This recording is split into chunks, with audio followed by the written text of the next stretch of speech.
Hey guys, Thomas Porter with Porter Barnwood here. I am super excited to be showing you a couple of clips from a recent Bob Gurr event. For those of you who don't know, Bob Gurr was a Generation 1 Disney Imagineer. He worked directly with Walt. He spoke to us about some of the things that he did at Disney and some of the challenges he faced. Well, actually, the lack of challenge. Well, you'll better understand when you watch this video. I never saw a challenge.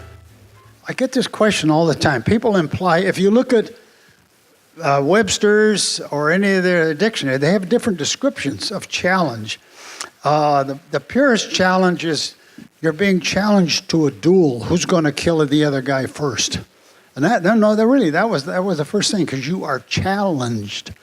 Okay, then a challenge then generally goes into you're being asked to do something that you can't do. Well, I was never asked to do something I can't do, so I never saw things as a challenge. Now, let me explain a little bit. We'll get to, remember the word curiosity. Somebody please ask me about curiosity later. If you're a curious person, you have probably absorbed a lot of information, a lot of stuff that doesn't make any sense. But what if somebody came to you one day and says, Bobby, I want you to get started on, and it's something you never heard of and something you never done in your life. If you've been that curious person, you've got a kind of a broad inkling of a little bit of about a lot of stuff that doesn't even make sense. But to answer the guy's question, you already have an idea about several things, and very quickly in your mind you can associate other things with it. You know what I mean? Your mind goes just like that.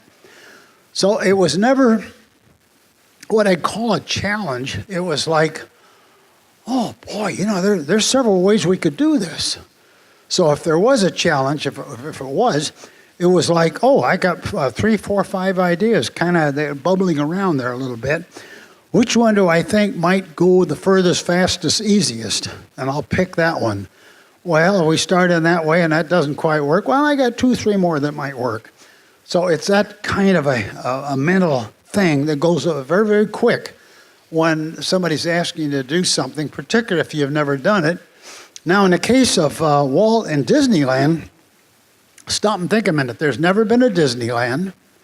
There's no college class called Disneyland 101. Everybody that Walt had assigned to Disneyland had never done anything that he wanted done. Ergo, we all start in the same place. No research required, no research possible. You already had in your own minds ideas that might gather up and start to go in the direction that he wanted you to go. There's a lot of people in the world, that's the way they do. That's the way they ask questions and think about something because you've been a thinker, you've been collecting ideas all your life, that some of it will probably work. Hey guys, I hope you liked that clip as much as I did. Stay tuned, because next time Bob's going to be talking about what it was like working with Walt Disney. Who is this man? Why was he such a great leader? So stay tuned. If you like what you see, click subscribe, and we'll see you again soon.